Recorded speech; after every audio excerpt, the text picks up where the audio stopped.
Imagine waking up one morning and realizing that you no longer own your own mind.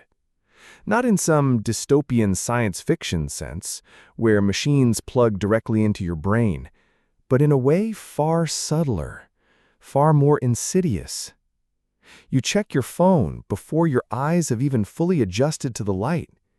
Notifications bleed into your awareness, like small hands tugging at the edges of your thoughts.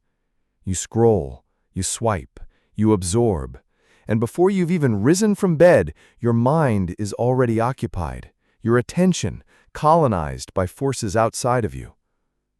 The terrifying part is not that this happens occasionally, it's that this is your life. Day after day, hour after hour, your thoughts are siphoned, guided, and fragmented, often without your consent. You believe you are choosing, but are you really? Or are you being chosen, nudged, manipulated into choices that serve everyone except you? Pause for a moment. Ask yourself, when was the last time you sat in silence without reaching for a screen? When was the last time you read a page of a book without your mind itching to check a notification? Or spoke to someone without the flicker of curiosity about what you might be missing online? How many hours have slipped through your fingers, unnoticed, while you scrolled endlessly, not even enjoying the content, just consuming to fill the void?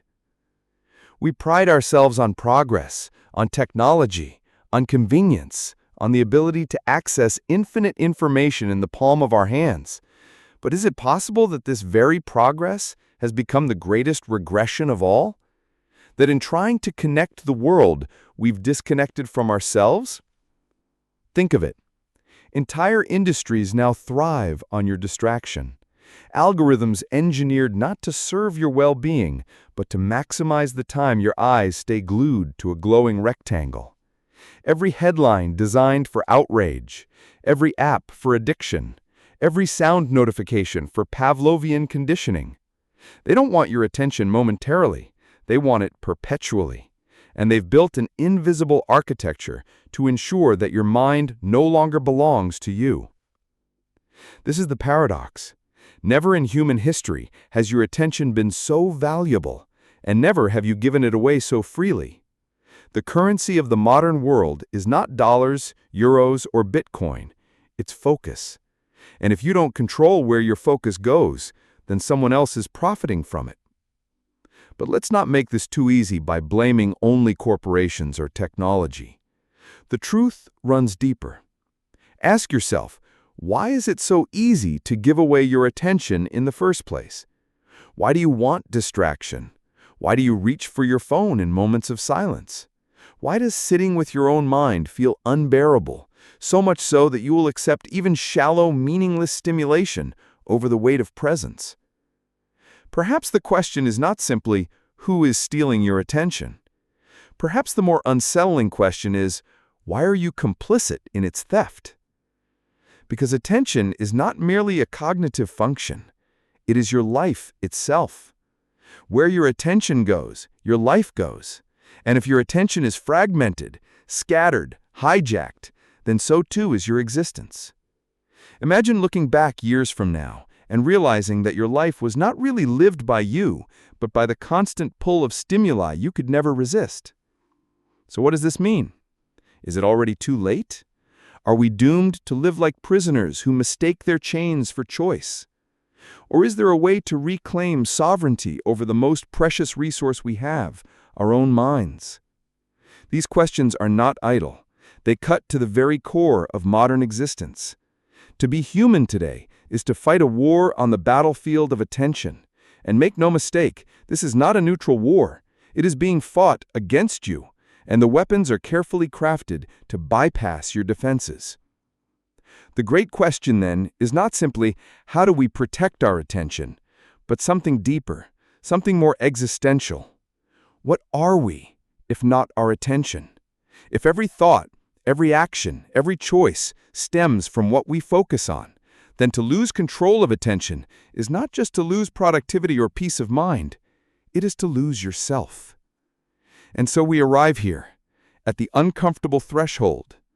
If your attention is the steering wheel of your life, then who is driving? The great paradox of human existence is that the very thing that makes us conscious, the mind, is also the very thing from which we desperately seek escape. People numb themselves with endless scrolling, compulsive entertainment, addictions, toxic relationships, or even lofty spiritual pursuits, all in an effort to get away from their own thoughts. But why? Why is it so unbearable to sit quietly with ourselves? The answer lies in the structure of the psyche itself. Carl Jung described the human psyche as containing not only the conscious ego, the part of us that says I, but also vast unconscious realms filled with desires, fears, memories, and impulses we would rather not confront. This unacknowledged territory, often referred to as the shadow, is the collection of everything we deny or repress about ourselves. Whenever we feel restless, ashamed, or haunted by anxiety, it is often the shadow pressing against the walls of our consciousness, demanding to be seen. But most of us are taught from an early age to avoid this confrontation. Society teaches us to wear masks: the good student, the dutiful child, the ambitious worker, the moral believer. Each mask allows us to function within the collective, but each mask also distances us from what lies beneath. Over time, this creates a split between who we appear to be and who we truly are. That split festers, and the greater the distance grows, the more unbearable it becomes to sit alone with the truth of ourselves. Philosophers have long recognized this dilemma. Soren Kierkegaard described despair as the condition of being unwilling to be oneself. Jean-Paul Sartre argued that human beings live in bad faith when they flee from their radical freedom and responsibility by hiding in social roles and distractions. Arthur Schopenhauer saw life itself as an endless cycle of craving and dissatisfaction, driven by a blind will that ensures we are never at peace. And Nietzsche warned that the failure to face our inner chaos prevents us from becoming who we truly are. The mind is not an enemy. It is a mirror. But a mirror can be terrifying if you're not ready to see what looks back. That is why silence feels unbearable for many.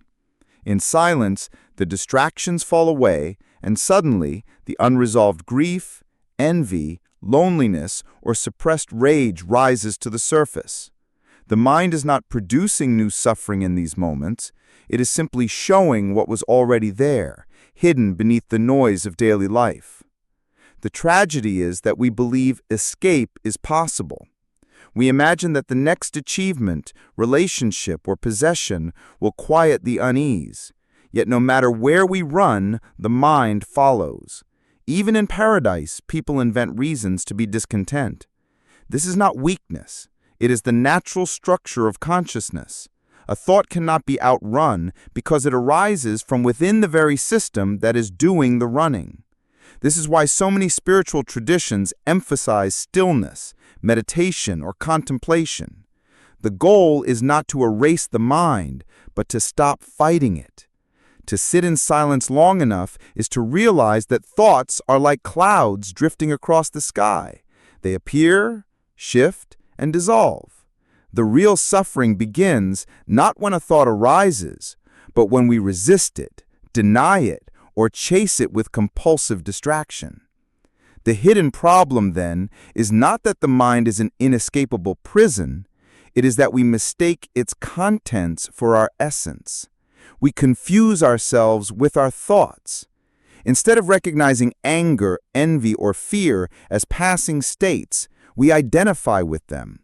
I am angry. I am broken. I am worthless. The identification turns fleeting mental weather into a permanent identity. And once that identity is formed, escape feels impossible, because to escape the thought would mean to escape oneself. What philosophy and psychology both reveal is this: the mind is not the self. The thoughts are not the thinker. But most of us never reach this realization because we are too busy running. We keep our schedules full, our headphones on, our screens glowing, all to avoid the moment when the mind shows us who we really are beneath the performance. The hidden roots of our suffering lie here, in the refusal to face the full reality of the psyche. Until we are willing to stop running, the cycle will repeat endlessly. The truth remains, as Jung once wrote, one does not become enlightened by imagining figures of light, but by making the darkness conscious. If the first realization is that you cannot run from your mind, then the second is more surprising. The very trap of being unable to escape is also the key to liberation. Transformation does not begin by trying to destroy the mind, silence it, or forcibly escape it. Rather, it begins with the radical act of turning toward it, of facing the patterns, shadows, and stories you have spent your life avoiding. This is the paradox. What we resist persists. Every attempt to exile parts of ourselves, whether shameful memories, painful emotions, or irrational fears, strengthens their power. Carl Jung's insight into the shadow remains one of the most profound contributions to modern psychology. The shadow is not simply evil or destructive. It is everything we deny, repress, or reject within ourselves. But what is repressed does not disappear. It festers, it grows in the dark, and it often returns in distorted, destructive forms. That sudden anger, the compulsive craving, the inexplicable dread, these are shadows knocking at the door. And the harder we try to suppress them, the louder they knock. The turning point, then, is not suppression, but confrontation, gentle, courageous confrontation. To sit in silence with your own mind is one of the most terrifying acts you can attempt, which is precisely why so many avoid it through constant stimulation and distraction. Yet it is also the doorway to freedom. Meditation, journaling, therapy, even deep conversations with those we trust, all are means of creating a mirror in which the mind can finally reveal itself. But here lies another danger. Transformation is not the same as self-improvement. In fact, much of modern self-help only reinforces the prison by disguising it as progress. To become more productive, more confident, more successful, without ever confronting the deeper wounds of the psyche, is to polish the bars of your cage. True transformation is not about upgrading the mask, it is about daring to remove it. Philosophy, too, points us toward this turning point. Existential thinkers like Kierkegaard, Sartre, and Heidegger saw despair and anxiety not as problems to be eliminated, but as gateways to authentic existence. Anxiety, when faced honestly, reveals the abyss of freedom, the realization that no external structure, no ultimate authority can give your life meaning. Meaning must be forged, chosen, lived. Likewise, despair shatters the illusions we cling to, forcing us to confront what we really value. In this sense, suffering is not an obstacle to transformation, but its catalyst. Consider the myth of the labyrinth. In countless cultures, the labyrinth symbolizes the journey inward, winding, confusing, inescapable. At its center lies the monster, the shadow self, the unintegrated fear. To escape the labyrinth is not to flee, but to face the monster. Only by confronting it directly can the hero emerge transformed, able to find the path outward. This myth is not simply a story of ancient heroes, it is the eternal drama of the human mind. So how do we begin? Transformation always starts small, in the simple but radical act of awareness. The next time an anxious thought grips you, notice it rather than fleeing from it. The next time anger surges, ask what wound lies beneath. The next time emptiness or boredom weighs down, resist the urge to numb it instantly with distraction, and instead listen. What is this emptiness trying to reveal? Transformation is not quick. It is not glamorous. It is not a dramatic escape. Rather, it is a slow alchemy of attention, where even the darkest corners of the psyche are gradually illuminated. Over time, the shadow no longer terrifies, but becomes a guide. You begin to see that what once seemed like an enemy, the inescapable mind, was always a teacher, waiting for you to stop running. This turning point marks the shift from avoidance to engagement, from repression to integration. You still cannot escape your mind, but you can inhabit it differently. Instead of a prison, it becomes a landscape, a terrain you can explore, understand, and even cultivate. As the Buddhist tradition reminds us, you are not your thoughts, you are the space in which they arise. The mind becomes less of a trap, more of a field, capable of chaos, yes, but also capable of profound clarity, creativity, and compassion. The possibility of transformation lies in this recognition. Escape is impossible, but integration is attainable. To stop fleeing, to turn inward, and to face what you most fear, this is not the end of the struggle with the mind. It is the beginning of true freedom. If the prison of the mind is so deeply entrenched, if the shadows of repression and conditioning haunt us, then the question becomes urgent. Is there any way out? To answer, we must look not for escape, because as we've seen, escape is an illusion, but for transformation. The goal is not to flee the mind, but to see it clearly, to confront it, and to walk with it without chains. 1. The courage of confrontation. Freedom begins when one stops running. Much of human suffering persists because we are unwilling to sit still with our own thoughts. We fill silence with noise, emptiness with consumption, and discomfort with distraction. Yet Carl Jung insisted that one does not become enlightened by imagining figures of light, but by making the darkness conscious. This requires courage, the courage to look at our wounds without flinching, to admit our own capacity for cruelty, envy, weakness, and despair. Confrontation is painful, but it is the first crack in the wall of our mental prison. 2. The power of awareness. Philosophers from Buddhism to existentialism emphasize the same principle. Awareness is the key. Not judgment, not suppression, not frantic self-improvement, but simple, steady awareness. When a thought arises, be it jealousy, fear, or longing, we must observe it without immediately identifying with it. I am not my thoughts, I am the witness of them. This subtle shift loosens the grip of the mind's automatic patterns. The compulsion to react begins to weaken, and with it, the cycle of suffering starts to break. 3. The shadow as guide. Paradoxically, the very parts of ourselves we fear most often hold the seeds of freedom. Nietzsche urged us to embrace our chaos, for from it stars are born. The shadow, once acknowledged, becomes not a tormentor, but a teacher. Anger points to our unmet boundaries. Fear reveals where we cling too tightly to control. Envy exposes our disowned desires. Instead of running from these emotions, we can ask, what are you trying to show me?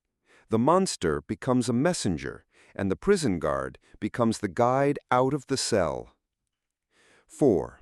Accepting the absurd. Camus reminds us that existence itself is absurd. We seek meaning in a universe that offers none.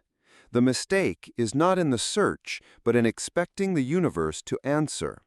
True freedom comes when we stop demanding certainty from life and instead embrace its ambiguity. The mind wants security, clarity, and absolute truth, but life is flux. To live fully is to accept that there may never be final answers, and yet to keep creating meaning anyway. This surrender is not defeat, but liberation, for it untangles us from the need for control. 5. Reintegrating the self. To escape the cycle of inner conflict, one must stop dividing the self into warring fragments.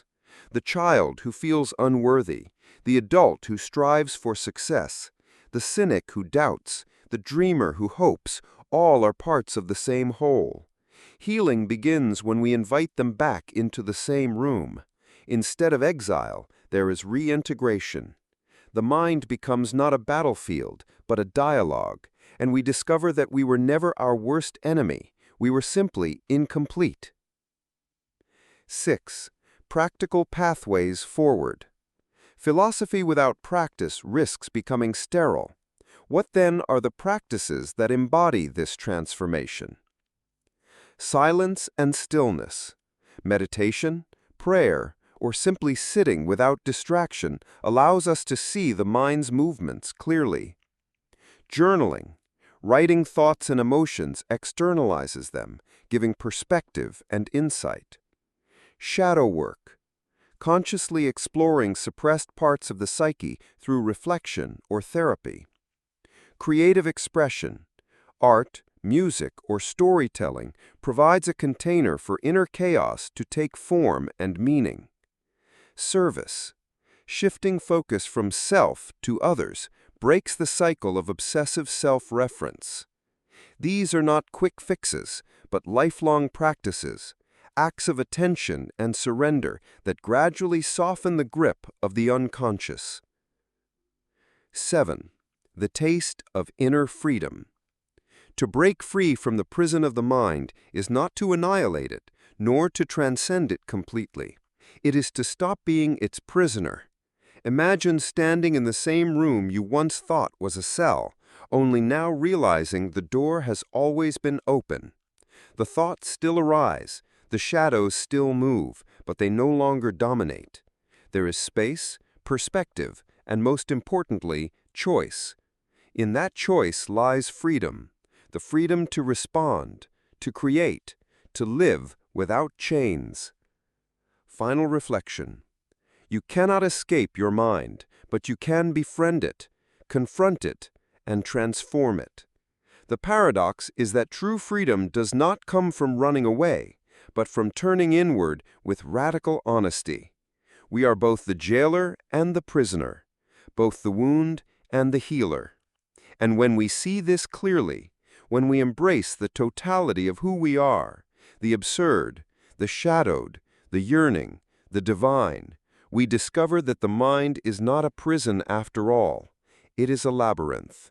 And while we may never fully leave it, we can learn to walk its corridors with awareness, dignity, and even joy. The greatest paradox of human existence is that while we are trapped within the confines of our own minds, it is also within the mind that liberation becomes possible. To recognize this is to step into a space of radical responsibility. No savior, no external miracle, no ideology will free us unless we dare to confront the machinery of thought itself. Freedom does not arrive through the destruction of the mind, but through a new relationship with it. The voice that whispers fears, the shadow that lurks with suppressed desires, the endless projections of what could be or what should have been. These are not enemies to be annihilated, but mirrors to be understood. The cage loosens the moment we stop fighting against our own inner walls and begin observing them with awareness. Jung spoke of individuation, the process of integrating the conscious and unconscious into a whole. This does not mean silencing the shadows, but allowing them to step into the light. When you no longer hide from your envy, rage, or sorrow, they lose their grip.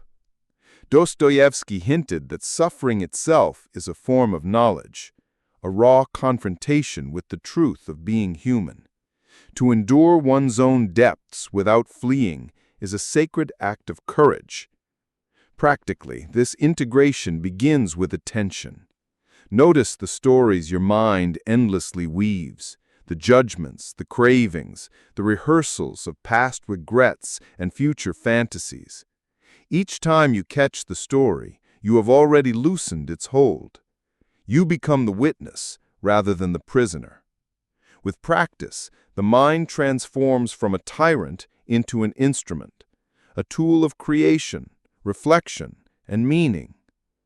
The existentialists remind us that the burden of freedom can be heavy, but within that burden lies our only chance at authenticity. To live beyond the cage of the mind is not to escape thought, but to direct it, to infuse it with purpose. We are not condemned to cycle forever in despair. We are given the possibility of shaping despair into art, pain into compassion, limitation into depth. The final revelation is this: you cannot escape your mind, but you can transcend it.